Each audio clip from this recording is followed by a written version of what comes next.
नमस्कार दोस्तों, मैं राजकुमार आपका स्वागत करता हूं तेज सीरीज के प्लेटफॉर्म पर। आशा है आप सभी लोग स्वस्थ, मस्त और जबरदस्त होंगे, अपनी पढ़ाई में व्यस्त होंगे, इन वीडियोस का फायदा उठा रहे होंगे और ऑथेंटिक मटेरियल भी पढ़ रहे होंगे।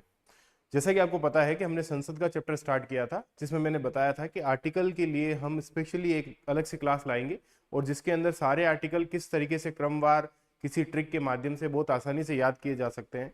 तो हम आर्टिकल वाली जो क्लास है वो सबसे लास्ट में करेंगे। अभी फिलहाल हम जो है कॉन्सेप्ट, संसद के चैप्टर में जो भी कॉन्सेप्ट है उनको क्लियर करने पर हमारा फोकस रहेगा। हमने आज वाली जो क्लास है वो अध्यक्ष, उपाध्यक्ष, सभापति और उपसभापति पर रखी हुई है, परंतु पिछली वाली क्लास से कुछ चीजें छूट गई थी, तो उनको कवर करने के बाद में हम अध्यक्ष, उपाध्यक्ष, सभापति, उपसभापति पढ़ेंगे। जैसे कि आपको पता है कि लास्ट टाइम हमने जो है वो इन टॉपिक्स पर पढ़ना स्टार्ट किया था कि कार्यकाल क्या होता है लोकसभा और राज्यसभा का। ठीक है, सदस्यों की अहर्ता निहर्ता क्या होती है। ठीक है, यहाँ पर एक ध्यान हमें बात ये रखनी चाहिए कि ये जो अहर्ता और निहर्ता जो लिखी हुई है, यहाँ पर दो प्रकार की मैंने बताई थी। एक तो जो संविधान में उल्लिखित है और एक जो आपके आरपीए 1951 में उल्लेखित है। यानी कि अहर्ता और निहर्ता के दो प्रकार बताए थे। तो आपको यह ध्यान रखना चाहिए कि हो सकता है कि एग्जामिनर इस प्रकार से भी प्रश्न पूछ ले कि कौन सी अहर्ता जो है वो संविधान में उल्लेखित है, कौन सी अहर्ता जो है वो आरपीए 1951 में उपस्थित है। ठीक है, दल बदल हमने पढ़ लिया था। स्थानों का रिक्त होना हमें पढ़ना था। तो स्थानों का रिक्त होना जब हम पढ़ते हैं तो हमें पता लगता है कि किसी भी सांसद की सदस्यता कब चली जाती है या उसका स्थान कब रिक्त हो जाता है। तो उसके बारे में एक तो सिंपल सा जो कार्यकाल है कि लोकसभा का जो 5 साल, लोकसभा के सांसद का 5 साल और राज्यसभा के सांसद का 6 साल कार्यकाल होता है, उसके बाद में इसका स्थान रिक्त हो सकता है। दूसरा, कई बार ऐसा होता है कि वो जो व्यक्ति है वो दल बदल का दोषी पाया जाता है और दल बदल का दोषी पाए जाने के कारण जो है उसका जो है सदस्यता वो निरस्त कर दी जाती है। कई बार ऐसा होता है कि उसकी निहर्ताएं जो है, यानी कि जो आपके कॉन्स्टिट्यूशन में जो लिखी हुई है या आरपीए में 1951 में जो लिखी हुई है, उनकी निहरताओं के चलते उसके पद को रिक्त कर दिया जाता है। कई बार ऐसा होता है कि उसके चुनाव को ही जो है वो अवैध घोषित कर दिया जाता है, यानी कि चुनाव में ही अगर गड़बड़ होती है तो भी उसका पद खाली हो सकता है। इसके अतिरिक्त भी कई सारे ऐसे मौके हैं जब उसका स्थान रिक्त हो सकता है। तो वो हम देखते हैं कि किसी भी सदस्य की स्थान जो है वो कब रिक्त माना जाएगा। तो ये आप देखिए कि जैसे आरपीए 1951 में क्या लिखा हुआ है कि दोहरी सदस्यता जब होती है तब जो है उसका स्थान रिक्त हो सकता है। यानी कि अगर कोई कैंडिडेट किसी एक सदन में सदस्य है और दूसरे सदन का वो चुनाव लड़ता है और दूसरे सदन का भी वो चुनाव जीत जाता है, तब क्या होगा। अगर वो एक ही सदन की 2 सीटों पर चुनाव लड़ता है तब क्या होगा। ठीक है, हो सकता है कि वो किसी राज्य विधान सभा में ऑलरेडी विधायक हो और फिर वो संसद का चुनाव लड़ता है, तो फिर क्या होगा। तो ऐसी कंडीशन में अमूमन हमें यह ध्यान रखना है कि जो उच्च सदन है उसकी सीट जो है वो खाली समझी जाती है। जैसे कि अगर व्यक्ति लोकसभा और राज्यसभा दोनों का ही सदस्य बन जाता है तो राज्यसभा की सीट जो है अगर वो सूचित नहीं करता है तो राज्यसभा की सीट खाली समझी जाती है। इसी प्रकार से अगर वो लोकसभा की 2 सीटों पर अगर चुनाव लड़ता है तो 14 दिन के भीतर अगर वो सूचित नहीं करता है तो दोनों ही सीटें रिक्त समझी जाती है। इसी तरीके से अगर वो राज्य विधानसभा और लोकसभा का चुनाव लड़ता है या फिर पहले ही राज्य विधानसभा का सदस्य था और फिर लोकसभा का चुनाव लड़ता है, तो ये जो दूसरा सदन होता है उसकी सदस्यता मान्य होती है, पहले सदन की सदस्यता रिक्त हो जाती है। यानी कि स्थानों का रिक्त होने में जो सबसे पहला जो बात लिखी हुई है वो ये लिखी हुई है कि अधिकांशतः उच्च सदन की ही सीट खाली होती है। जैसे कि आरपीए 1951 में क्या लिखा हुआ है कि दोनों सदनों का सदस्य अगर वो चुन लिया जाए तो उसे 10 दिन के भीतर ही बताना पड़ेगा कि मुझे कौन से सदन में सदस्यता चाहिए। अगर वो नहीं बताता है तो ऑलरेडी जो उच्च सदन है यानी कि राज्यसभा, उसकी सीट उसकी खाली समझी जाती है। दिन में बताना पड़ेगा, अन्यथा राज्यसभा की सीट क्या हो जाएगी, खाली हो जाएगी। अगर एक ही सदन के एक ही सदन के सदस्य, एक सदन का सदस्य रहते हुए दूसरे सदन का सदस्य वो चुन लिया जाता है तो ऑब्वियस सी बात है कि जो पहला सदन है उसकी सदस्यता रिक्त समझी जाएगी और जो दूसरे सदन में वो जो चुनना, अपने आप को चुनना जाना चाह रहा था, तो उस सदन की सदस्यता उसकी मान्य रहेगी। तो पहले सदन की जो सदस्यता है वो क्या हो जाएगी, स्थान जो है वो रिक्त हो जाएगा। अगर कोई व्यक्ति एक ही सदन की 2 सीटों पर अगर चुनाव लड़ता है तो 14 दिन के भीतर उसको ये बताना पड़ता है कि मुझे कौन सी सीट चाहिए। अगर वो नहीं बताता है तो 14 दिन बाद में उसकी दोनों ही सीटें क्या समझी जाती है, रिक्त समझी जाती है। ठीक है, ये तो आरपीए 1951 में लिखा हुआ है।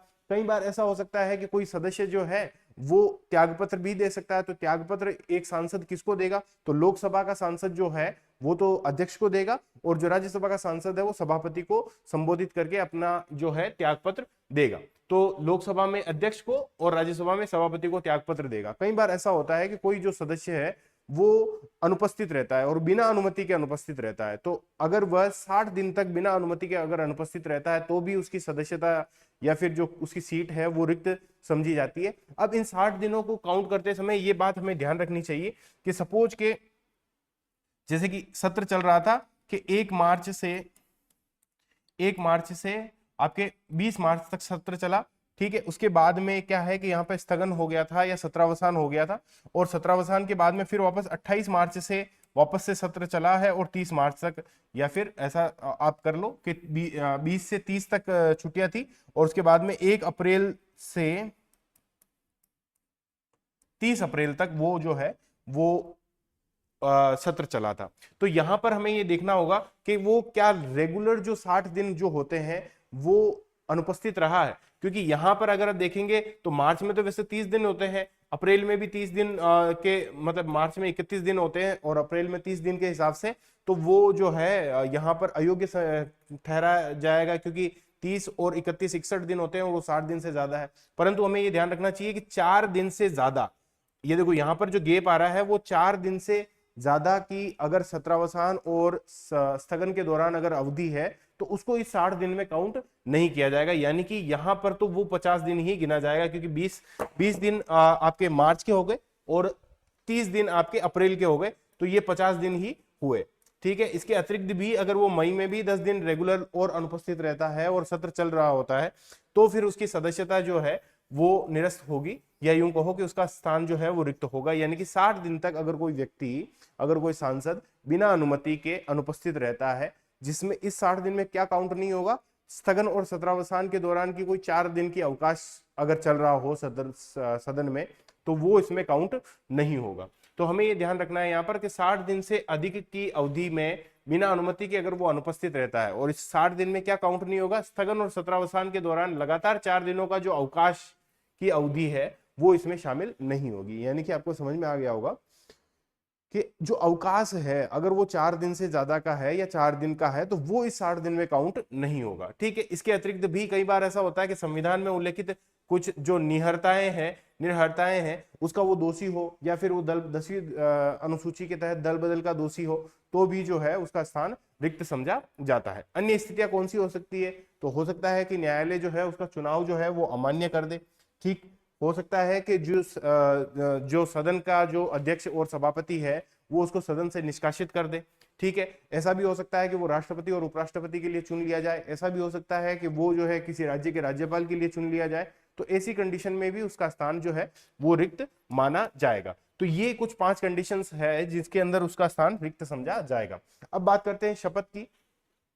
तो जो सदस्य है उनको शपथ कौन दिलाता है, क्योंकि सारे के सारे लोकसभा के सदस्य चुन के आ रहे हैं, तो उस समय तो न तो कोई अध्यक्ष था न कोई उपाध्यक्ष था, तो फिर उनको शपथ कौन दिलाता है, तो उनको शपथ दिलाने के लिए एक प्रोटेम स्पीकर नामक एक अवधारणा जो है वो आई थी। और इस प्रोटेम स्पीकर का चुनाव किस प्रकार से किया जाता है तो इसके बारे में डिटेल में हम बाद में भी पढ़ेंगे। हालांकि मैं आपको छोटे में बता देता हूं कि प्रोटेम स्पीकर जो सबसे वरिष्ठतम सबसे अनुभवी सदस्य जो होता है, यानी कि सदन में सबसे ज्यादा बार जो चुनाव जीतकर आया हुआ होता है, उसको प्रोटेम स्पीकर बना दिया जाता है। और प्रोटेम स्पीकर को शपथ दिलाता है राष्ट्रपति या राष्ट्रपति के द्वारा नियुक्त कोई व्यक्ति। राष्ट्रपति के द्वारा जैसे ही प्रोटेम स्पीकर को शपथ दिला दी जाती है तो प्रोटेम स्पीकर ही वह व्यक्ति होता है जो कि सभी सदस्यों को, जो कि सभी लोकसभा के सदस्यों को शपथ दिलाएगा, पहली बात। दूसरा, वही व्यक्ति जो है वो लोकसभा अध्यक्ष का चुनाव भी करवाएगा, और लोकसभा अध्यक्ष का जैसे ही चुनाव होता है, लोकसभा अध्यक्ष जैसे ही बनता है, तो प्रोटेम स्पीकर का जो पद है वो उसका जो काम है वो खत्म हो जाता है। यानी कि प्रोटेम स्पीकर यानी कि समसामयिक जो अध्यक्ष है उसका काम केवल यही होता है कि सभी सदस्यों को शपथ दिलाएगा और लोकसभा अध्यक्ष के चुनाव को आयोजित करवाएगा। ये दोनों काम होने के उपरांत प्रोटेम स्पीकर अपने पद की अवधि समाप्त समझता है। ठीक है, तो प्रोटेम स्पीकर को शपथ कौन दिलाता है कि राष्ट्रपति या राष्ट्रपति के द्वारा नियुक्त किसी सदस्य के द्वारा प्रोटेम स्पीकर जो कि सबसे वरिष्ठतम सदस्य होता है उसको शपथ दिलाई जाती है। और शपथ कौन सी होती है, दूसरी अनुसूची में भी हमने पढ़ा था और अभी और देख सकते हैं हम कि यहाँ पर देखेंगे कि संविधान की सच्ची श्रद्धा व संविधान में सच्ची श्रद्धा व निष्ठा रखूंगा, भारत की संप्रभुता एकता अखंडता को जो है अक्षुण्ण रखूंगा और अपने कर्तव्यों का अंतःकरण से निर्वहन करूंगा। ठीक है, तो ये जो शपथ है हर एक सदस्य को दिलाई जाती है। मंत्रियों को गोपनीयता की शपथ भी दिलाई जाती है, बिना किसी राग द्वेष के वो काम करेंगे, वो तमाम सारी बातें भी वहां पर पड़ी थी हमने दूसरी अनुसूची में। अच्छा, बिना शपथ के अगर कोई सदस्य सदन में बैठता है तो उसके ऊपर जुर्माना लगता है। बिना शपथ के अगर वो बैठता है तो न तो उसको मत देने का अधिकार होता है, न कोई विशेषाधिकार होता है। अगर उसको पता है कि मैं तो इस सदन में बैठने के लिए योग्य नहीं हूं, फिर भी वो इस सदन में बैठता है तो उसके ऊपर जो है क्या लगता है, जुर्माना लगता है। देखो यहाँ पर लिखा हुआ है कि बिना शपथ के सदन की बैठकों में हिस्सा लेने पर न तो मत दे सकता है, न ही उसको कोई विशेषाधिकार होता है। निम्न परिस्थितियों में अगर सदन में सदस्य के रूप में बैठता है तो उस पर 500 रुपए प्रतिदिन के हिसाब से जुर्माना लगाया जाता है। कब, यदि शपथ लेने से पहले वो बैठ जाए या फिर अगर उसे पता हो कि मैं इस सदन में बैठने के योग्य नहीं हूं या इस सदस्यता के योग्य नहीं हूं, फिर भी वो सत्र में बैठता है, सदन में बैठता है। अगर वह जानता है कि वह अर्हता नहीं रखता है या सदन में बैठने और मत देने का अधिकार नहीं रखता है तो भी उस पर 500 रुपए जुर्माना लगाया जाता है। ठीक है, ये तो हो गई आपकी शपथ की बात। और उसका जो है रिक्त स्थान कब समझा जाएगा। अब देखते हैं वेतन भत्तों की बात। तो वेतन भत्ते जो है वो एक्ट जो पारित हुआ था 1953-54 के अंदर, उसके तहत दिया जाता है। पहले पेंशन नहीं दी जाती थी, परंतु 1976 से ये पेंशन का प्रावधान लागू किया था कि जो भी सांसद 5 साल तक अपनी पदावधि पूरी करता है तो उसको पेंशन दी जाएगी, अगर 5 साल की उसने पदावधि पूरी की है। परंतु ये 1976 से दिया जाने लगा है। पहले क्या होता था कि वेतन भत्ते जो है संसद समय समय पर जो है वो तय करती थी और पेंशन का कोई भी प्रावधान नहीं था। पेंशन का प्रावधान 1976 से ही लागू किया गया था कि कोई भी सांसद अगर 5 साल की पदावधि पूरी कर लेता है तो उसको जो है क्या दिया जाएगा, आपके पेंशन दी जाएगी। इसके अतिरिक्त भी उसको कई सारे भत्ते दिए जाते हैं, जैसे कि यहाँ पे लिखा हुआ है चुनाव क्षेत्र के भत्ते हो गए, कार्यालय का खर्च हो गया, दैनिक यात्रा भत्ता हो गया, यात्रा सुविधा भत्ता हो गया। ठीक है, मुफ्त आवास, टेलीफोन और वाहन खर्च।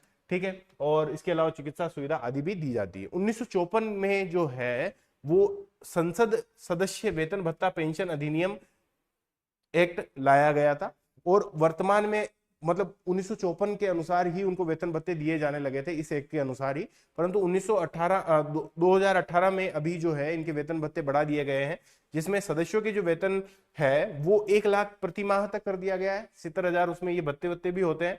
ठीक है, इसके अतिरिक्त लोकसभा अध्यक्ष उपाध्यक्ष की अगर हम बात करें तो ये जो है, या फिर राज्यसभा सभापति की बात करें तो ये जो है अभी 4 लाख तक प्रति माह इनका वेतन है। ठीक है, अच्छा यहाँ पर ये लिखा हुआ है कि 1953 एक्ट नहीं, 1953 नहीं, अभी 2018 में जो है इनके वेतन भत्ते बढ़ाकर 4 लाख जो है वेतन कर दिया गया था सभापति का। ठीक है, और लोकसभा अध्यक्ष उपाध्यक्ष और उपसभापतियों का वेतन भी यही है जो लिखा हुआ है।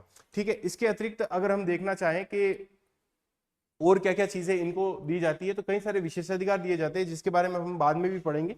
अभी फिलहाल के लिए हम जो है हमारी मूल कक्षा की तरफ आ जाते हैं, जिसमें कि हम अध्यक्ष उपाध्यक्ष सभापति उपसभापति के बारे में पढ़ने जा रहे हैं।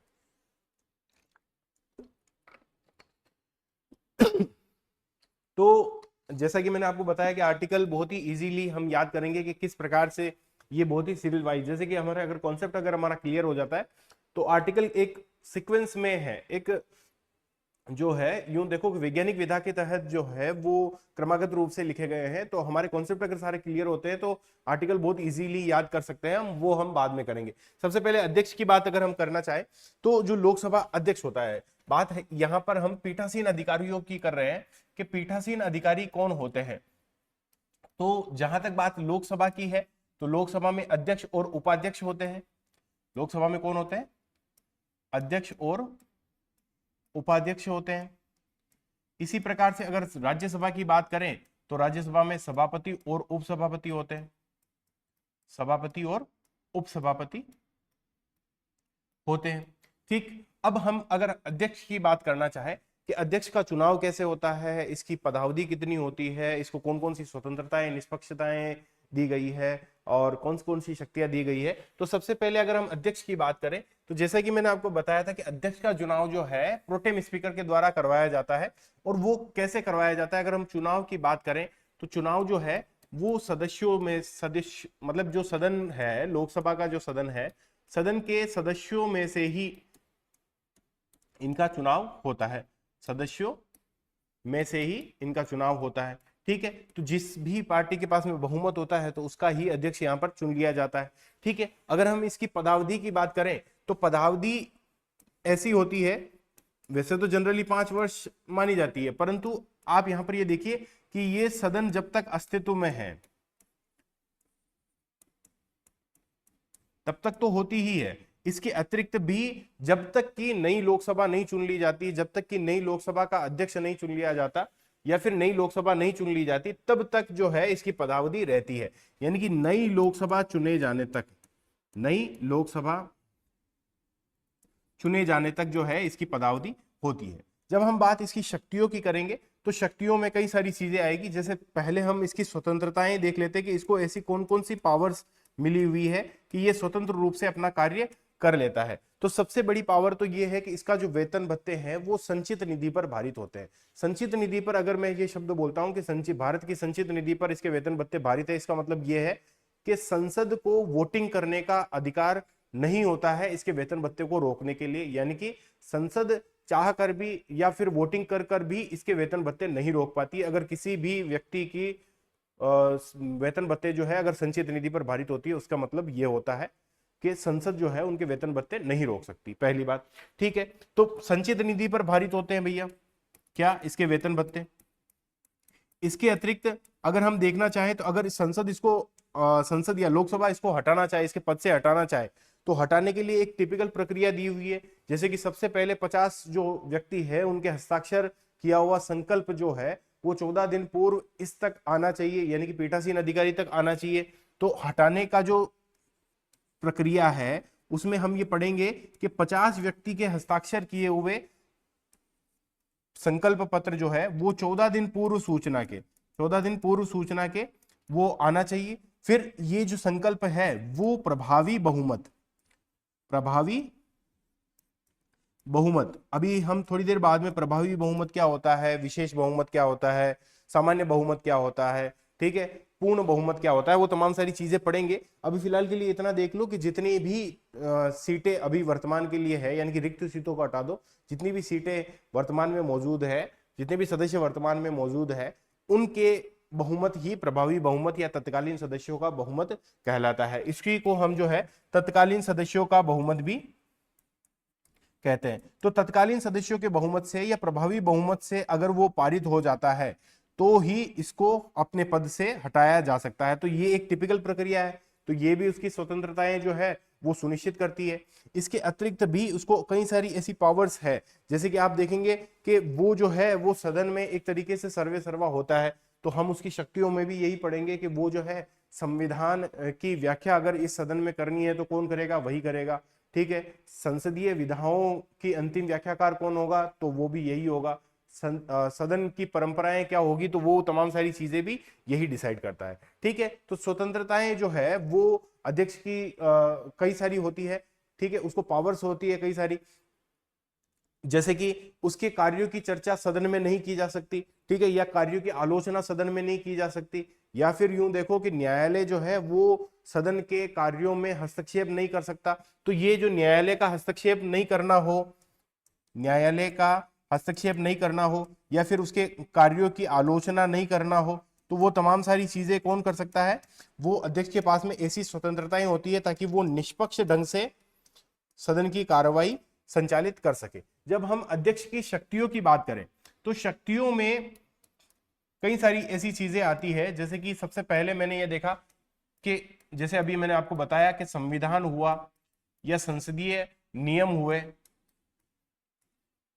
या फिर कोई भी विधि हुई या कोई परंपरा हुई, उन सबका अंतिम व्याख्याकार कौन होता है, उन सबका अंतिम व्याख्याकार सदन में जो होता है वो लोकसभा अध्यक्ष या लोकसभा स्पीकर ही होता है। ठीक, दूसरी बात, अध्यक्ष के पास में कई सारी ऐसी शक्तियां होती है जो अन्य किसी सदन के जो अध्यक्ष सभापति होते हैं उनके पास में नहीं होती है। जैसे कि ये जो है वो धन विधेयक को प्रमाणित करते हैं, धन विधेयक को प्रमाणित करते हैं।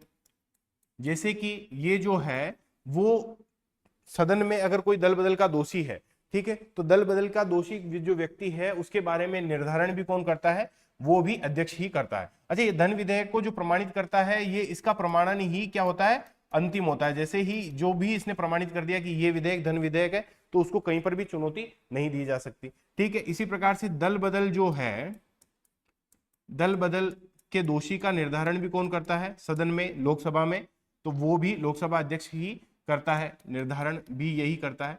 परंतु यहां पर 1992 से पहले तो अंतिम व्याख्याकार यही होता था, परंतु 1992 में सुप्रीम कोर्ट ने ये व्याख्या की कि दल बदल के दोषी जो व्यक्ति है उसके खिलाफ यहां पर जो है वो क्या किया जा सकता है, उसकी समीक्षा की जा सकती है। यानी कि 1992 से यह तय हुआ कि सुप्रीम कोर्ट इसके द्वारा लिए गए निर्णयों की समीक्षा कर सकता है।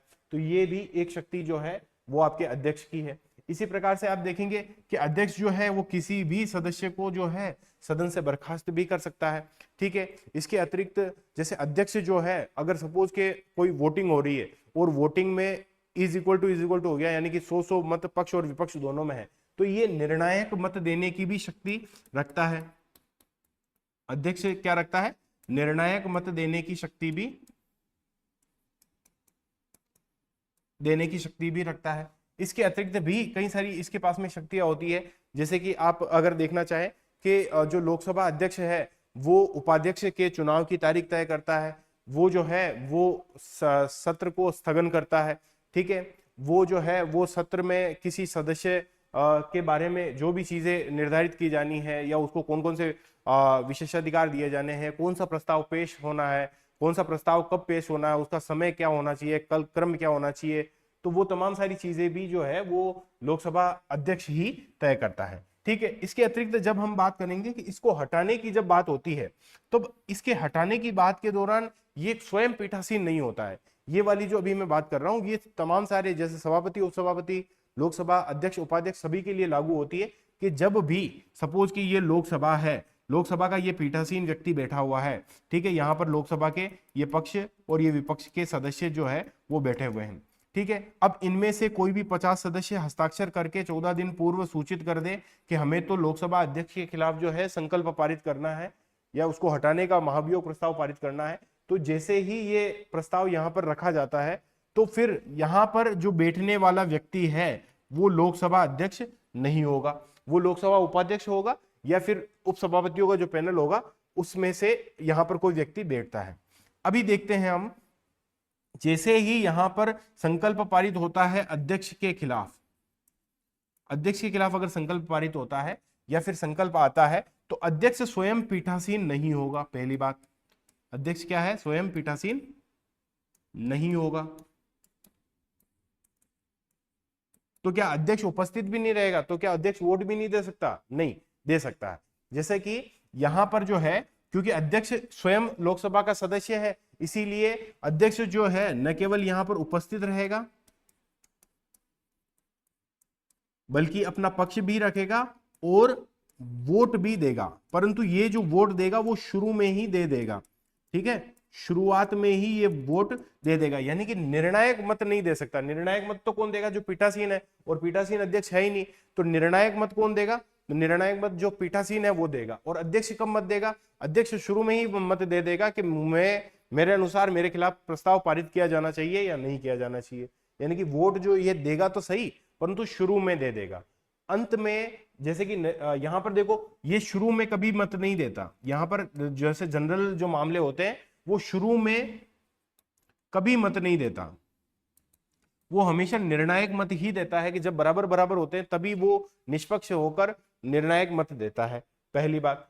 परंतु जब उसके खिलाफ प्रस्ताव पारित होता है तब वो निर्णायक मत नहीं दे सकता, तब तो वो कौन सा मत देता है, वो शुरू में ही मत दे सकता है। ठीक है, ऐसा का ऐसा ही जब उपाध्यक्ष के खिलाफ प्रस्ताव पारित होगा तो उपाध्यक्ष स्वयं पीठासीन नहीं होगा परंतु उपस्थित हो सकता है और पक्ष अपना पक्ष रख सकता है और वोट दे सकता है।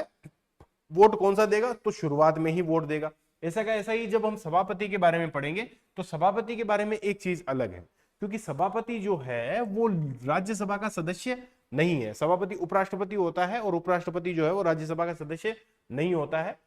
उपराष्ट्रपति ही राज्यसभा का पदेन सभापति होता है। तो सभापति जो है वो पीठासीन तो नहीं होगा, क्योंकि ऑब्वियस सी बात है जिसके खिलाफ संकल्प पारित होगा वो तो कभी पीठासीन नहीं होगा। तो सभापति स्वयं पीठासीन नहीं होगा, परंतु उपस्थित हो सकता है, अपना पक्ष रख सकता है, परंतु वोट नहीं दे सकता। कौन? सभापति। सभापति जब खुद के खिलाफ संकल्प पारित होता है तब खुद वोट नहीं दे सकता। क्यों? क्योंकि वो राज्यसभा का सदस्य ही नहीं है, पहली बात। दूसरी बात, लोकसभा अध्यक्ष तो वोट दे सकता है, परंतु राज्यसभा का सभापति जो है वो वोट नहीं दे सकता। अच्छा, लोकसभा का जो अध्यक्ष है वो भी वोट कब दे सकता है? वो भी शुरुआत में ही वोट दे सकता है, ना कि अंत में निर्णायक मत देने के। ठीक है। इसके अतिरिक्त उपसभापति में भी इसी तरीके की चीजें हैं कि वो पीठासीन नहीं होगा, उपस्थित हो सकता है, पक्ष रख सकता है, क्योंकि उपसभापति राज्यसभा का सदस्य है, इसीलिए वो वोट भी दे सकता है। हालांकि ये चीजें वापस से जब हम इनको पढ़ेंगे तब वापस से रिपीट होगी।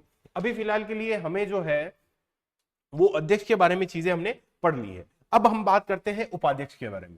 ठीक है। तो उपाध्यक्ष की जब बात करते हैं तो उपाध्यक्ष का चुनाव कैसे होगा? पहली बात तो उपाध्यक्ष का चुनाव भी लोकसभा के सदस्यों के भीतर में से ही, लोकसभा के सदस्यों के द्वारा ही किया जाएगा।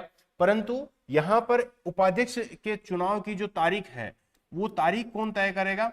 वो तारीख तय करेगा अध्यक्ष। और अध्यक्ष पीएम की सलाह के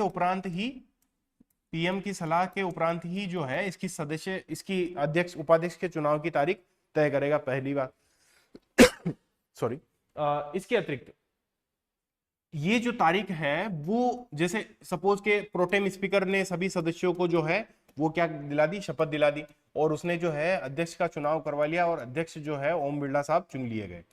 परंतु ओम बिरला साहब अध्यक्ष जो है वो पीएम मोदी की सलाह के उपरांत या पीएम मोदी से सलाह लेकर उपाध्यक्ष की तारीख कब तय करेंगे, इसके लिए कोई सीमा नहीं लिखी हुई है। यानी कि ये जब चाहे तब उपाध्यक्ष के चुनाव की तारीख का ऐलान कर सकते हैं, नहीं भी कर सकते हैं। तो ये टोटली इनका राइट होता है। ठीक है। ये तो हो गई उपाध्यक्ष के चुनाव की तारीख की बात, यानी कि उपाध्यक्ष का चुनाव की बात।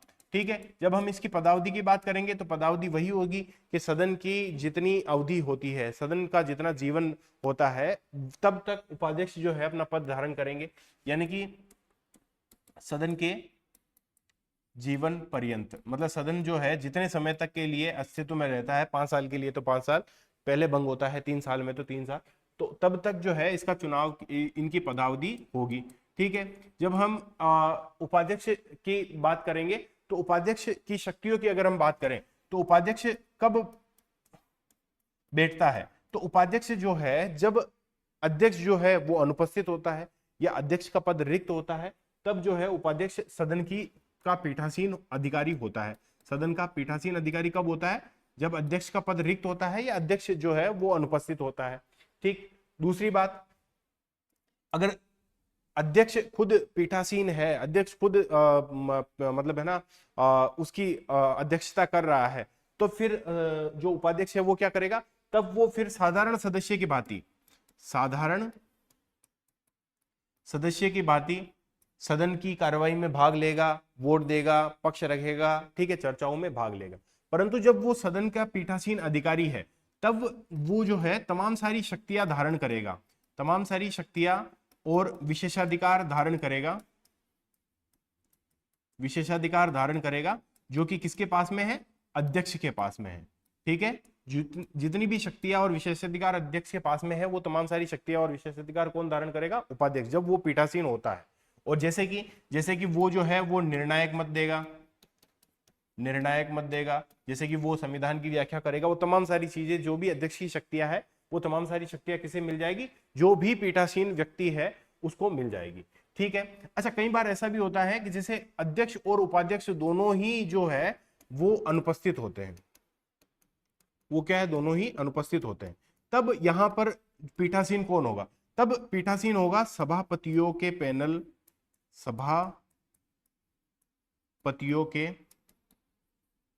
पैनल। इसमें 10 सदस्य होते हैं सभापतियों के पैनल में, और इन 10 सदस्यों में से जो भी उपस्थित होगा वो ही लोकसभा के अध्यक्ष के रूप में यहां पर मौजूद होगा। ठीक है, यानी कि लोकसभा के अध्यक्ष के रूप में वो सभापतियों के पैनल में से कोई भी एक व्यक्ति यहां पर जो है इसकी अध्यक्षता करेगा, पहली बात। दूसरी बात, सभापतियों का पैनल तो होता है लोकसभा में, जब हम यही बात राज्यसभा में करेंगे तब वहां पर होता है उपसभापतियों का पैनल, उपसभापतियों का पैनल। ठीक, अच्छा, ये पैनल जो है सभापतियों या उपसभापतियों का पैनल है, वो कब वर्क करता है? वो केवल और केवल जब अध्यक्ष और उपाध्यक्ष अनुपस्थित होते हैं तभी वर्क करता है, ना कि अगर अध्यक्ष और उपाध्यक्ष दोनों की सीटें अगर सपोज के रिक्त हो, ये दोनों की दोनों सीटें अगर रिक्त हो, यानी कि अध्यक्ष और उपाध्यक्ष जो है वो दोनों की सीटें अगर रिक्त हो, तब यहां पर कौन बैठता है, तब पीठासीन कौन होता है? तो तब सभापतियों का पैनल या उपसभापतियों के पैनल में से कोई भी सदस्य बैठता नहीं है। तब कौन बैठता है? तो तब लोकसभा में यह तय करता है राष्ट्रपति। राष्ट्रपति के द्वारा नियुक्त व्यक्ति लोकसभा सॉरी राष्ट्रपति के द्वारा नियुक्त व्यक्ति जो है वो यहां पर पीठासीन होता है, और वो नियुक्त व्यक्ति ये तय करता है कि जल्द से जल्द जो है वो अध्यक्ष और उपाध्यक्ष जो है उनके चुनाव करवा लिया जाए, वो अध्यक्ष और उपाध्यक्ष के क्या हो जाए, चुनाव करवा लिए जाए। इसी प्रकार से राज्यसभा में कौन तय करता है? तो राज्यसभा में तय करता है जब सभापति तय करता है। सभापति क्या तय करता है कि सभापति ही बैठता है या फिर जो है राज्यसभा के सदस्यों में से कोई व्यक्ति बैठता है, और वो ये तय करता है कि जो उपसभापति है उसके चुनाव जल्द से जल्द करवा लिए जाए। यानी कि जब पैनल, ये जो सभापतियों का पैनल या उपसभापतियों का जो पैनल है वो कब लागू होगा? वो केवल और केवल तब लागू होगा जबकि अध्यक्ष और उपाध्यक्ष अनुपस्थित है। इन शब्दों को पकड़ना आप, क्योंकि यहीं से प्रश्न बन सकते हैं। जब वो अनुपस्थित है तब तो सभापतियों का पैनल और उपसभापतियों के पैनल से सदस्य बैठता है, परंतु जब वो पद रिक्त है तब रिक्ति के दौरान लोकसभा में तो राज्यसभा के द्वारा, राष्ट्रपति के द्वारा नियुक्त व्यक्ति और लोकसभा की सहमति से लोकसभा के सदस्यों के बीच में से व्यक्ति ही पीठासीन होता है, और वो जल्द से जल्द अध्यक्ष और उपाध्यक्ष के चुनाव करवाता है, तब तक के लिए वही पीठासीन होता है। और राज्यसभा में जो है वो भी राज्यसभा के सदस्यों में से जो व्यक्ति है, जो कि सभापति के द्वारा भी नियुक्त किया जा सकता है, सभापति के द्वारा नियुक्त व्यक्ति राज्यसभा के सदस्यों में से ही, राज्यसभा के सदस्यों की सहमति से ही व्यक्ति पीठासीन होता है, और वो जल्द से जल्द दूसरे चुनाव करवाता है, और तब तक के लिए वो पीठासीन होता है। कब के लिए? जब वो रिक्त हो। ठीक है, ये तो बात हो गई उपाध्यक्ष की। अब इसी तरीके की बात अगर हम जो है सभापति के बारे में करना चाहे, तो सभापति के बारे में ये बातें देखना चाहे तो सभापति किसका पीठासीन होता है? तो सभापति जो है आपको पता है कि राज्यसभा का पीठासीन अधिकारी होता है। और सभापति कौन होता है? तो सभापति जो है उपराष्ट्रपति ही सभापति होता है, यानी कि उपराष्ट्रपति जो है वो राज्यसभा का पदेन सभापति होता है, राज्यसभा का पदेन सभापति होता है। उपराष्ट्रपति का चुनाव कैसे होता है? तो वो किस प्रकार से होता है? वो तो जैसे जो दोनों सदन के सदस्य हैं उनके द्वारा ही चुनाव किया जाता है। एकल संक्रमणीय मत पद्धति जब हमने राष्ट्रपति के पढ़ा था तब भी इसके बारे में जिक्र हमने किया था। ठीक है, तो ये तो इसका चुनाव होता है। इसकी पदावधि क्या होगी? तो इसकी पदावधि भी 5 वर्ष होती है। ठीक है, क्या इसको समय पूर्व हटाया जा सकता है? क्या समय पूर्व हटाया जा सकता है? सभापति को हटाने के लिए जो राज्यसभा है, राज्यसभा में 50 सदस्यों के हस्ताक्षर युक्त और 14 दिन पूर्व सूचना के प्रस्ताव, अगर तत्कालीन बहुमत जिसको कि हमने प्रभावी बहुमत भी कहा है, अभी इसके बारे में डिटेल में पढ़ेंगे, से अगर वो प्रस्ताव पारित हो जाता है, तत्कालीन सदस्यों के बहुमत से अगर वो प्रस्ताव पारित हो जाता है तो वो लोकसभा में जाता है, और लोकसभा में भी अगर वो सामान्य बहुमत से पारित हो जाता है, सामान्य बहुमत से पारित हो जाता है, तो उपराष्ट्रपति को या फिर सभापति को अपने पद से इस्तीफा देना पड़ता है। यानी कि यहां पर लोकसभा के सामान्य बहुमत की बात है। ठीक है ना, यह लोकसभा की सहमति भी कहते हैं इसको, परंतु लोकसभा के सामान्य बहुमत सही शब्द है। राज्यसभा के सभापति को कब हटाया जा सकता है? जबकि हम उपराष्ट्रपति को उसके पद से हटा दे, और उपराष्ट्रपति को पद से हटाने की प्रक्रिया मैंने यहाँ पर बता दी। अब जब हम इनकी शक्तियों की बात करेंगे तो इनकी तमाम सारी शक्तियां वही होती है जो कि अध्यक्ष ही होती है, कि वो अपने सदन में अंतिम व्याख्याकार होता है, दल बदल का निर्धारक होता है, ठीक है, किसी भी सदस्य को कब बोलना है, अपनी मातृभाषा में बोलना है कि नहीं बोलना है, ठीक है, हिंदी अंग्रेजी जनरली भाषा होती है, परंतु अगर किसी भी व्यक्ति को अपनी मातृभाषा में बोलना हो तो वो तो होता है, तो वो पीठासीन अधिकारी की पूर्व अनुमति से ही मातृभाषा में बोल पाता है। कौन सा प्रस्ताव, ध्यानाकर्षण प्रस्ताव, स्थगन प्रस्ताव, ठीक है, तमाम सारे जितने भी प्रस्ताव है उनको उनसे पहले भी जो है वो पीठासीन अधिकारी से अनुमति लेनी पड़ती है, ठीक है, प्रश्न कौन सा पूछा जा रहा है, ठीक है, तो तमाम सारी चीजों की जानकारी जो है वो पहले ही पीठासीन अधिकारी को होनी चाहिए। ये तमाम सारी शक्तियां इनकी होती है। इसके अतिरिक्त इनका भी वेतन जो है वो संचित निधि पर भारित होता है, परंतु इनके पास में दो ऐसी शक्तियां जो कि लोकसभा अध्यक्ष के पास में है परंतु इसके पास में नहीं है। जैसे कि पहली जो शक्ति है वो ये है कि धन विधेयक जो है, धन विधेयक को प्रमाणित करने की शक्ति इनके पास में नहीं होती है। धन विधेयक को प्रमाणित करने की, धन विधेयक को निर्धारित करने की शक्ति राज्यसभा सभापति के पास में नहीं होती है, वो लोकसभा के सभापति के पास में ही होती है, पहली बात।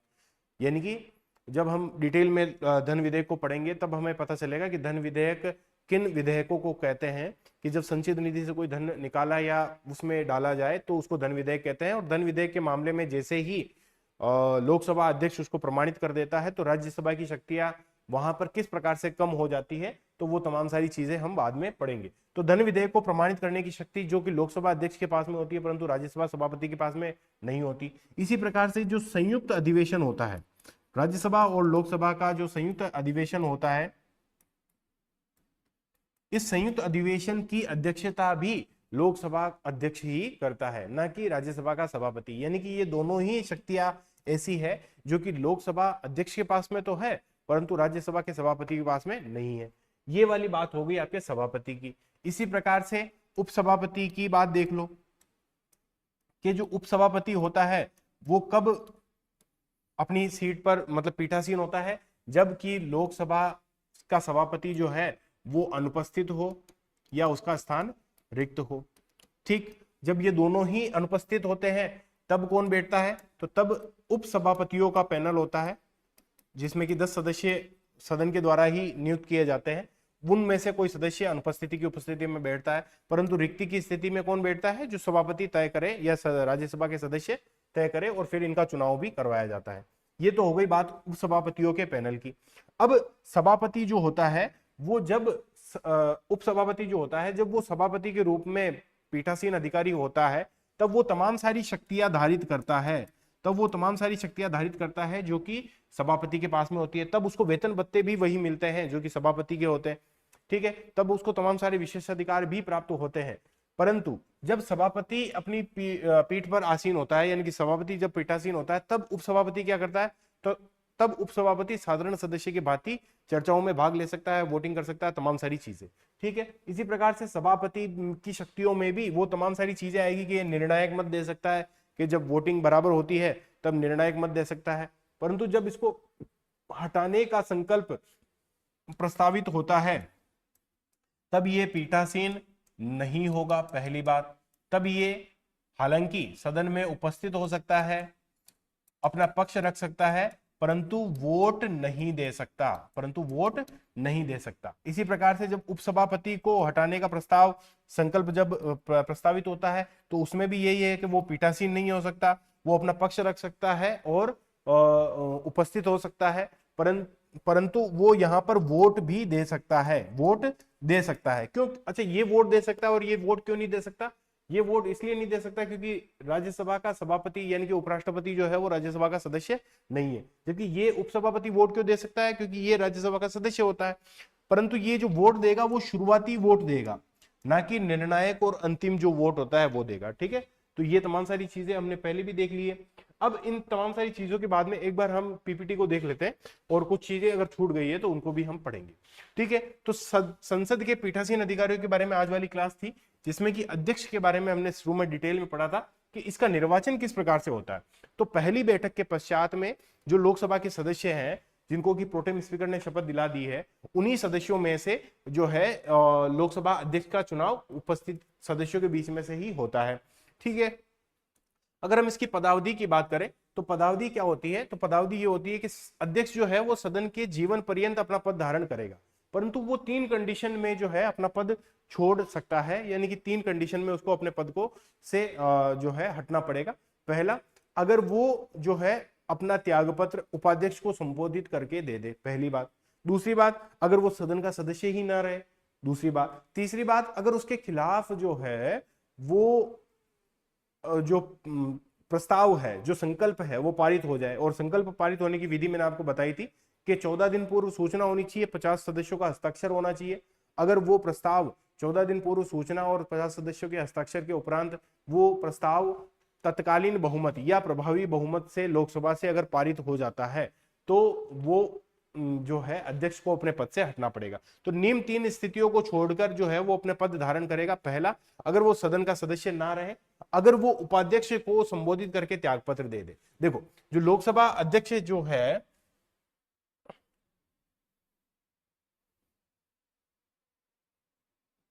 हाँ देखो यहां पर जो लोकसभा अध्यक्ष जो है, वो अध्यक्ष किसको त्यागपत्र देगा, उपाध्यक्ष को त्यागपत्र देगा। उपाध्यक्ष किसको त्यागपत्र देगा, अध्यक्ष को त्यागपत्र देगा। सभापति किसको त्यागपत्र देगा, उपसभापति को देगा। उपसभापति किसको त्यागपत्र देगा, सभापति को त्यागपत्र देगा। ठीक है, तो ये वाइस एंड वर्सा जो है वो इनमें हम याद रख सकते हैं। और तो ये किसको त्यागपत्र देगा, अध्यक्ष, उपाध्यक्ष को त्यागपत्र देगा। ठीक है, दूसरा तीसरा क्या कारण हो सकता है कि अगर समस्त सदस्यों के तत्कालीन बहुमत, इसको बहुत डिटेल में पढ़ेंगे, तत्कालीन सदस्य और प्रभावी बहुमत से अगर पारित संकल्प से उसको हटा दिया जाए। ठीक है, ऐसा संकल्प तब तक प्रस्तावित नहीं किया जाएगा जब तक कि इसकी सूचना 14 दिन पूर्व नहीं दे दी गई हो, और अध्यक्ष स्वयं इसमें पीठासीन नहीं होगा। हालांकि कार्रवाई में भाग लेगा, अपना पक्ष रखेगा और वोट भी देगा, परंतु वोट शुरुआती वोट नहीं देगा। कौन सा वाला वोट देगा, सॉरी, वोट निर्णायक वोट नहीं देगा, वोट देगा शुरुआती वोट ही वो देगा। परंतु वो कार्यवाही में भाग ले सकते हैं और शुरुआती मत दे सकते हैं, परंतु निर्णायक मत नहीं दे सकते। और यही बात जो है अध्यक्ष और उपाध्यक्ष के बारे में भी लागू होती है।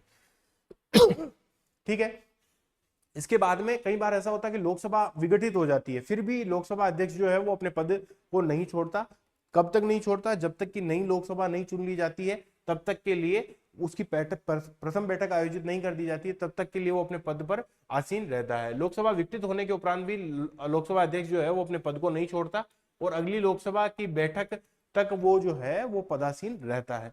ठीक है, जब हम शक्तियों और कार्यों की बात करें तो लोकसभा जो सदन है उसके भीतर की अगर बात करें तो लोकसभा सदन के भीतर भारत के संविधान, लोकसभा की प्रक्रिया, कार्य संचालन नियम और संसदीय पूर्व धारणाएं जो है उनका अंतिम व्याख्याकार कौन होता है, यानी कि संविधान जो हो गया, ये चारों के चारों जो शब्द है वो चारों के चारों शब्द ही लोकसभा अध्यक्ष की शक्तियों के स्रोत भी है। यानी कि संविधान से उसको शक्तियां मिलती है, लोकसभा की जो प्रक्रिया नियम है उससे उसको शक्तियां मिलती है, कार्य संचालन नियम से उसको शक्तियां मिलती है और संसदीय जो पूर्व धारणाएं हैं उससे भी उसको शक्तियां मिलती है। यानी कि इन चारों का अंतिम व्याख्याकार सदन के भीतर, लोकसभा के भीतर कौन होता है, लोकसभा अध्यक्ष होता है। दल बदल के मामले में भी अंतिम व्याख्याकार कौन होता है, अंतिम निर्णायक कौन होता है, लोकसभा अध्यक्ष। और इन चारों से ही लोकसभा अध्यक्ष, उपयुक्त चारों से ही वह शक्ति व कर्तव्य भी प्राप्त करता है। अच्छा, गणपूर्ति के बारे में हमने बात नहीं की थी, यानी कि सदन में अगर 1/10 यानी कि अगर 543 आपकी लोकसभा की सदस्य संख्या है तो इसका 1/10 होगा 55 सदस्य, और 245 अगर हम वहां पे माने तो इसका 1/10 होगा 25 सदस्य। तो 55 सदस्य लोकसभा में और राज्यसभा में 25 सदस्य जो है वो गणपूर्ति होती है। अगर वो गणपूर्ति पूरी नहीं होती है तो लोकसभा का अध्यक्ष लोकसभा की कार्रवाई को स्थगित कर सकता है, राज्यसभा का सभापति राज्यसभा की कार्रवाई को स्थगित कर देता है। ठीक है, गणपूर्ति यानी कि 10वां भाग न होने पर बैठक को स्थगित कर सकता है। सामान्यतः ये मत नहीं देते, परंतु जब वोटिंग जो है वो इक्वल आ जाए, बराबरी पर आ जाए, तब ये निर्णायक मत देते हैं। सामान्यतः मत नहीं देते, परंतु बराबरी की स्थिति में निर्णायक मत देते हैं। ठीक है, इसके बाद में जो अध्यक्ष है वो संयुक्त बैठक की अध्यक्षता करता है। ठीक है, परंतु सभापति तो नहीं करता, सभापति की ये शक्ति नहीं है कि वो संयुक्त बैठक की अध्यक्षता करे। अच्छा, कई बार ऐसा होता है कि सदन का जो नेता होता है वो आग्रह करता है कि यहाँ पर जो है गुप्त बैठक की जानी चाहिए, यानी कि हम सदस्यों में से कोई किसी गुप्त विषय पर बातचीत करनी है तो गुप्त बैठक की जानी है। तो जब गुप्त बैठक की बातचीत की जाती है तब अध्यक्ष ये निर्धारित करता है कि कोई भी अनजान व्यक्ति या कोई भी व्यक्ति बिना उसकी जानकारी के सदन में उपस्थित ना रहे। ठीक है, तो गुप्त बैठक का आयोजन भी कौन करता है? सदन के नेता के आग्रह के उपरांत अध्यक्ष करता है। तो ये भी शक्ति किसकी है? सदन के नेता के आग्रह के उपरांत गुप्त बैठक बुला सकता है कौन? अध्यक्ष, जिसमें कि अनजान व्यक्ति जो है वो अनुपस्थित होते हैं। ठीक है, अध्यक्ष जो है वही धन विधेयक को ही प्रमाणित करता है। धन विधेयक को प्रमाणित कौन करता है? अध्यक्ष ही करता है। और अध्यक्ष का ये जो निर्णय है वो अंतिम होता है, इसको कहीं पर भी चुनौती नहीं दी जा सकती। इसी प्रकार से जैसे दल बदल जो है उसका भी निर्णय पहले तो अंतिम रूप से लोकसभा अध्यक्ष ही करता था, परंतु 1992 के बाद से सुप्रीम कोर्ट में इसको जो है वो चुनौती दी जा सकती है कि दल बदल की निर्णय जो अध्यक्ष ने लिया है उसकी न्यायिक समीक्षा कौन कर सकता है? सुप्रीम कोर्ट कर सकता है। जो विश्व है, विश्व में भारतीय संसद का प्रतिनिधि जो होता है वो भी लोकसभा अध्यक्ष ही होता है।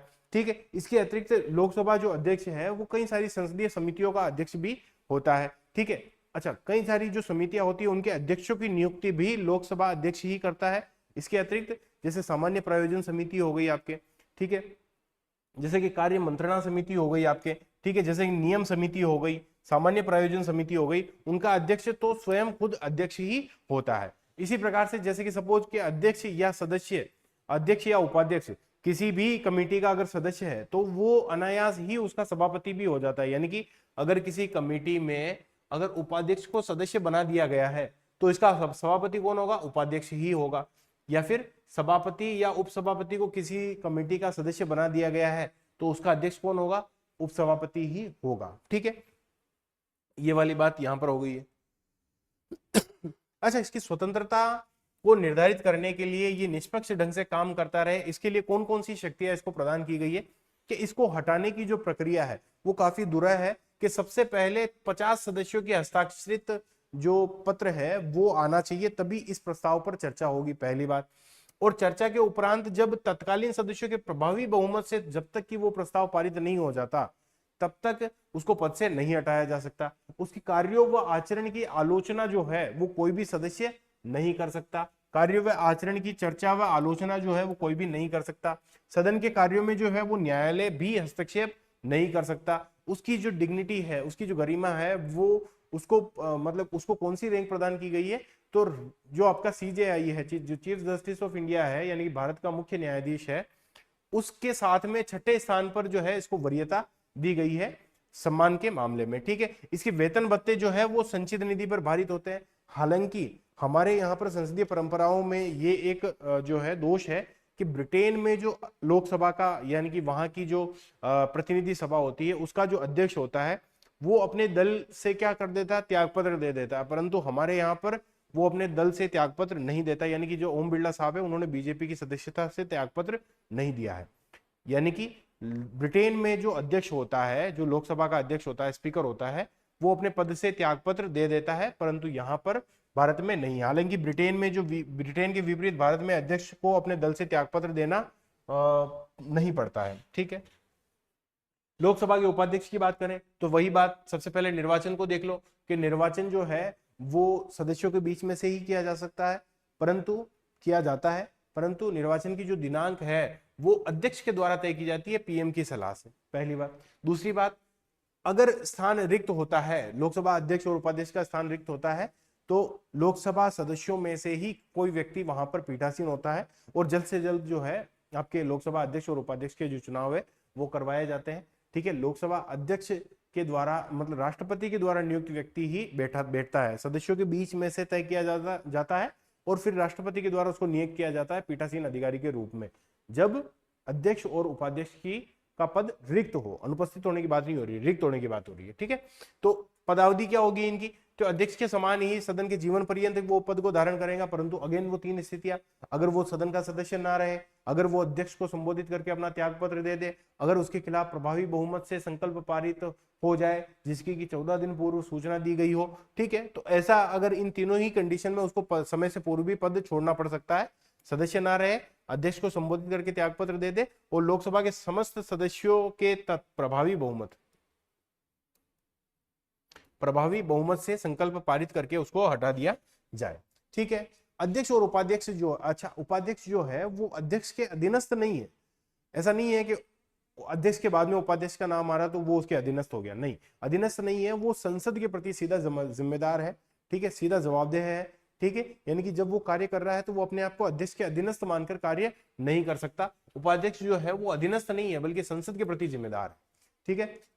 दूसरी बात, अध्यक्ष जो है उसकी अनुपस्थितियों में कार्य करने के दौरान अगर हम बात करें तो अध्यक्ष की अनुपस्थिति में कौन कार्य करता है, तो उपाध्यक्ष काम करता है। और उपाध्यक्ष जब भी काम करता है तो उसके पास में तमाम सारी शक्तियां होती है जो कि अध्यक्ष के पास में होती है। यानी कि अध्यक्ष के पास में जो भी शक्तियां और विशेषाधिकार होते हैं, उसके वेतन भत्ते होते हैं, वो तमाम सारे किसको मिल जाते हैं, उपाध्यक्ष को मिल जाते हैं। यानी कि अध्यक्ष की अनुपस्थिति में ये कार्य करता है तो इस दौरान अध्यक्ष के तमाम शक्तियां और विशेषाधिकार किसको मिल जाते हैं, उपाध्यक्ष को मिल जाते हैं।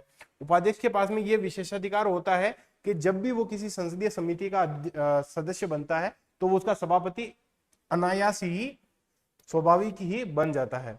जब वह अध्यक्ष सदन में पीठासीन होता है जबकि अध्यक्ष जब सदन में पीठासीन होता है तो उपाध्यक्ष क्या करता है, तो उपाध्यक्ष साधारण सदस्य की भांति सदन में उपस्थित होता है, उसकी चर्चाओं में भाग लेता है और साधारण सदस्य की भांति जो है वहां पर भाग लेता है और उसको मत देने का अधिकार भी होता है, ठीक है। परंतु जब अध्यक्ष की जगह पर वो बैठता है तो वो तमाम सारी शक्तियां होगी जो कि हमने अध्यक्ष के मामले में पढ़ी है, ठीक है। इसके बाद में 11वीं लोकसभा के बाद से ही उपाध्यक्ष का जो पद है वो विपक्ष के दल को दिया जाने लगा है। यानी कि 10वीं लोकसभा तक अध्यक्ष और उपाध्यक्ष दोनों ही सत्ताधारी दल से होते थे, परंतु 11वीं लोकसभा से ही जो है ये जो है वो विपक्ष का सदस्य जो है वो आपके उपाध्यक्ष बनने लग गया है, ठीक है। अच्छा, अध्यक्ष और उपाध्यक्ष की कोई अलग से शपथ नहीं होती है, क्यों? क्योंकि जैसे ही प्रोटेम स्पीकर को राष्ट्रपति शपथ दिलाता है और प्रोटेम स्पीकर तमाम सारे सदस्यों को शपथ दिला देता है तो अध्यक्ष का चुनाव होता है, परंतु अध्यक्ष की कोई अलग से शपथ नहीं होती है। अध्यक्ष की वही शपथ होती है जो कि साधारण सदस्य की शपथ होती है। यानी कि अध्यक्ष और उपाध्यक्ष अलग से कोई शपथ नहीं लेते, ठीक है। तो ये भी हमें ध्यान रखना चाहिए। अध्यक्ष और उपाध्यक्ष की अगर ऐतिहासिक पृष्ठभूमि की बात करें तो गवर्नमेंट ऑफ इंडिया एक्ट 1919 के अंदर ही अध्यक्ष और उपाध्यक्ष का जो पद है इसका प्रावधान किया गया था, पहली बार। और 1921 में पहली बार जो है अध्यक्ष और उपाध्यक्ष के पद की का जो है जिक्र किया गया था। परंतु उस समय जिस नाम से अध्यक्ष और उपाध्यक्ष को जाना जाता था वो था प्रेसिडेंट और डिप्टी प्रेसिडेंट के नाम से, ठीक है। प्रेसिडेंट और डिप्टी प्रेसिडेंट के नाम से अध्यक्ष और उपाध्यक्ष को उस समय जाना जाता था 1921 में। और ये कब तक प्रचलित रहा, तो ये 1947 तक प्रचलित रहा। हालांकि 1935 में इसको बदल दिया गया था, परंतु क्योंकि 1935 अधिनियम पूरी तरीके से लागू नहीं हुआ था इसीलिए ये फिर बाद में ही लागू हुआ। 1935 अधिनियम में ये जो आपके प्रेसिडेंट और डिप्टी प्रेसिडेंट जो शब्द है इसको बदलकर अध्यक्ष और उपाध्यक्ष कर दिया गया था, ठीक है। और 1921 से पहले तो ऐसा ही था कि 1921 से पहले तो जो भारत का गवर्नर जनरल था ना, वही जो केंद्रीय विधान परिषद थी उसका जो है आपके अध्यक्ष हुआ करता था, ठीक है। यानी कि पीठासीन अधिकारी हुआ करता था, ठीक है। तो यहाँ पर वही चीज लिखी हुई अध्यक्ष उपाध्यक्ष संस्था का तो उद्भव है वो 1919 एक्ट में हुआ था, 1921 में हुआ था। और उस समय अध्यक्ष और उपाध्यक्ष को क्या प्रेसिडेंट और डिप्टी प्रेसिडेंट कहते थे और यही 1947 तक ही चलता रहा। परंतु 1935 में इसको प्रेसिडेंट और डिप्टी प्रेसिडेंट को क्या कर दिया गया, अध्यक्ष और उपाध्यक्ष कर दिया गया 1921 के पश्चात। 1921 से पहले तो जो भारत का गवर्नर जनरल था वही विधान परिषद, केंद्रीय विधान परिषद का पीठासीन हुआ करता था। परंतु 1921 में जो आपके फेडरिक व्हाइट और सच्चिदानंद सिन्हा है, इसी को लोकसभा अध्यक्ष और उपाध्यक्ष यानी कि प्रेसिडेंट और डिप्टी प्रेसिडेंट बना दिया गया था गवर्नर जनरल के द्वारा, ठीक है। तो पहला अध्यक्ष और उपाध्यक्ष कौन थे, फेडरिक व्हाइट, और उपाध्यक्ष कौन थे, सच्चिदानंद सिन्हा। 1925 में पहली बार किसी भारतीय की नियुक्ति की गई, निर्वाचन किया गया लोकसभा यानी कि केंद्रीय जो विधान परिषद है उसके अध्यक्ष के रूप में, वो थे विट्ठल भाई पटेल। तो विट्ठल भाई पटेल जो है वो केंद्रीय विधान परिषद के पहले निर्वाचित अध्यक्ष है और पहले भारतीय है, ठीक है। पहले निर्वाचित अध्यक्ष है और पहले भारतीय थे जो कि निर्वाचित हुए हैं केंद्रीय विधान परिषद के अध्यक्ष के रूप में, ठीक है। जीवी मावलंकर जो है वो आपके संविधान सभा के अध्यक्ष भी थे। जो प्रांतीय संसद जो थी उसके भी अध्यक्ष या पीठासीन अधिकारी कौन थे, जीवी मावलंकर। और इन्होंने जो अध्यक्ष का पद है वो लगभग एक दशक तक 1946 से 1956 तक जो है वो अपना पद संभाला है, ठीक है। तो ये तो बात हो गई इसकी ऐतिहासिक पृष्ठभूमि की। अब हम बात कर लेते हैं आपके कि जब अध्यक्ष और उपाध्यक्ष अनुपस्थित होता है तो मैंने आपको बताया कि सभापतियों का पैनल होगा जिसमें कि 10 सदस्य होंगे, वही पीठासीन अधिकारी होते हैं उस समय, जबकि अध्यक्ष और उपाध्यक्ष अनुपस्थित होते हैं। ठीक है, अध्यक्ष और उपाध्यक्ष जब अनुपस्थित होते हैं तो पीठासीन अधिकारी इस सभापतियों के पैनल में से ही तय होता है, परंतु जब अध्यक्ष और उपाध्यक्ष का पद रिक्त होता है तो रिक्त और अनुपस्थित होने में अंतर होता है। जब रिक्त होता है तब वह व्यक्ति पीठासीन होगा, जबकि जो कि राष्ट्रपति के द्वारा नियुक्त किया जाएगा। इन तमाम सारी बातें हमने कर ली है, इसलिए यहाँ पर जो है उसको हम जो है वापस रीड कर रहे हैं। ठीक है, रिक्त पदों पर जल्द से जल्द चुनाव करवा लिए जाएंगे। और प्रोटेम स्पीकर क्या होता है? प्रोटेम स्पीकर जो होता है वो जब नई लोकसभा चुनी जाती है तो नई लोकसभा में जो सबसे अनुभवी सांसद होता है, अनुभवी का मतलब उम्र से नहीं है, अनुभवी का मतलब है जो सबसे ज्यादा बार सांसद रह चुका होता है या संसदीय मामलों का जानकार होता है, वो वरिष्ठ सदस्य, पहले वरिष्ठतम यानी कि सबसे ज्यादा जो चुना गया है उसी को ही चुना जाता था, परंतु फिर बाद में अभी हाल ही में जो लोकसभा हुई थी उसके अंदर भी जो वरिष्ठ सदस्य है, ठीक है, कि जो सबसे ज्यादा अनुभवी सदस्यों में से एक है, उसको यहाँ पर प्रोटेम स्पीकर चुन लिया जाता है। नई लोकसभा की पहली बैठक के बाद में जो सबसे वरिष्ठ सदस्य होता है जिसे कि राष्ट्रपति स्वयं शपथ दिलाता है, वो प्रोटेम स्पीकर होता है। प्रोटेम स्पीकर का क्या काम होता है कि सभी सदस्यों को शपथ दिलाएगा पहली बात, और अध्यक्ष का चुनाव करवाएगा। जैसे ही अध्यक्ष का चुनाव हो जाता है वैसे ही प्रोटेम स्पीकर का पद भी समाप्त हो जाता है। ठीक है, तो इसके दो ही काम होते हैं कि सभी सदस्यों को शपथ दिलाना और अध्यक्ष का चुनाव करवाना, और इसका अस्तित्व भी जो है लोकसभा अध्यक्ष के चुनाव के साथ ही खत्म हो जाता है। अब राज्यसभा के सभापति के बारे में चीजें देख लेते हैं। राज्यसभा का सभापति जो है वो उपराष्ट्रपति होता है, जो कि पदेन सभापति होता है राज्यसभा का। और जब उपराष्ट्रपति जो है जब राष्ट्रपति के रूप में काम करता है तब उसके पास में सभापति की कोई शक्तियां, वेतन भत्ते, विशेषाधिकार नहीं होते। तो वो तमाम सारे वेतन भत्ते, विशेषाधिकार किसके होते हैं? राष्ट्रपति के होते हैं। परंतु जब सभापति के रूप में काम करता है केवल तभी के लिए उसके पास में जो वेतन और विशेषाधिकार होते हैं वो सभापति वाले होते हैं। ठीक है, तब सभापति के रूप में काम नहीं करता है। जब उपराष्ट्रपति राष्ट्रपति के रूप में काम करता है तब सभापति के रूप में काम नहीं कर सकता, पहली बात। और सभापति को तब ही पद से हटाया जा सकता है जबकि उपराष्ट्रपति को पद से हटा दिया जाए, और इसकी प्रक्रिया हमने पढ़ ली है। शक्तियों की अगर बात करें तो अध्यक्ष के समान ही इसकी शक्तियां है, परंतु दो शक्तियां इसके पास में नहीं है, एक तो धन विधेयक के संदर्भ में और एक संयुक्त बैठक के संदर्भ में, जो कि हमने पढ़ लिया है। अध्यक्ष के विपरीत जो है सभापति जो है वो सदन का सदस्य नहीं होता है, इसीलिए कभी शुरुआत में मत नहीं दे सकता, कभी शुरुआत में मत नहीं दे सकता। इसका तात्पर्य यह है कि जब उसके खिलाफ संकल्प प्रस्तावित होता है तो वो पीठासीन नहीं होगा। हालांकि वो पक्ष रख सकता है, अपना उपस्थित रह सकता है वहां पर, परंतु वो वोट नहीं दे सकता, न तो शुरुआत में न ही निर्णायक। ठीक है, हालांकि जब वो पीठासीन होता है और साधारण चर्चा जब चल रही होती है तब अगर बराबरी का मत होता है तब वहां पर वो निर्णायक मत दे सकता है। वो मत कब नहीं दे सकता? जब उसके खिलाफ संकल्प प्रस्तावित होता है। संकल्प प्रस्तावित होता है तब लोकसभा अध्यक्ष तो शुरुआत में मत दे सकता है, परंतु राज्यसभा का सभापति न तो शुरुआत में न ही निर्णायक किसी भी तरीके से वोट नहीं दे पाता है, क्योंकि वो राज्यसभा का सदस्य ही नहीं होता है। और साधारण मामलों में केवल मत बराबरी की स्थिति में निर्णायक मत दे सकता है, परंतु हटाने के दौरान जो है वो मत नहीं दे सकता। हटाने के दौरान जब संकल्प होता है तब वो मत नहीं दे सकता। और हटाने का संकल्प कैसे पारित होगा? तो 14 दिन पूर्व उसको सूचना देनी पड़ेगी, और राज्यसभा में प्रभावी बहुमत से अगर वो प्रस्ताव पारित हो जाता है और लोकसभा में सामान्य बहुमत से वो प्रस्ताव पारित हो जाता है तो सभापति को अपने पद से हटना पड़ेगा। परंतु इस दौरान सभापति जो है वो पीठासीन नहीं होगा। पहली बात, पीठासीन नहीं होगा, हालांकि उपस्थित रह सकता है परंतु मत भी नहीं देगा। और जबकि लोकसभा का अध्यक्ष जो है वो तो शुरुआत में मत दे सकता है। ठीक है, ये वाली बात कई बार मैंने रिपीट की है, तो एक अच्छा प्रश्न यहां से बन सकता है। ठीक है, इसके वेतन भत्ते भी सच्ची तिथि पर पारित होंगे। उपराष्ट्रपति जो है राष्ट्रपति के रूप में कार्य करता है तब उसे राज्यसभा के कोई वेतन भत्ते नहीं मिलते, उसे राष्ट्रपति के वेतन भत्ते मिलते हैं। और उपसभापति की अगर हम बात करें तो इसका चुनाव भी राज्यसभा के सदस्यों के बीच में से ही होता है। ठीक है, जब इसका स्थान रिक्त होता है तब नया उपसभापति चुन लेते हैं। इसकी पदावधि भी 5 साल होती है, और निम्न 3 स्थितियां वही कि अपने सदन से जो अपने सदस्य से त्यागपत्र दे दे, सभापति को संबोधित करके त्यागपत्र दे दे, या उसके खिलाफ जो है वो संकल्प प्रभावी बहुमत से पारित हो जाए राज्यसभा से, जो कि 14 दिन पूर्व सूचना के दिया गया हो। ठीक है, सभापति की अनुपस्थिति में पद रिक्त में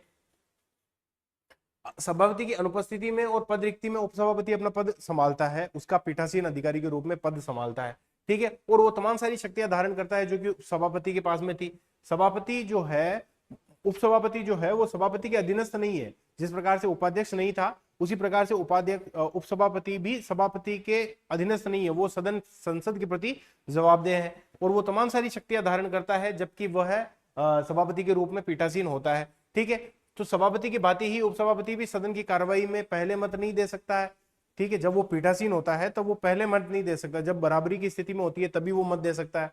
हालांकि जब उसके खिलाफ संकल्प पारित होता है तब वो पीठासीन नहीं होगा, परंतु सदन में उपस्थित रह सकता है, अपना पक्ष रख सकता है और वोट भी दे सकता है। परंतु कौन सा वोट देगा? शुरुआती वोट देगा, ना कि निर्णायक वोट देगा, ठीक है।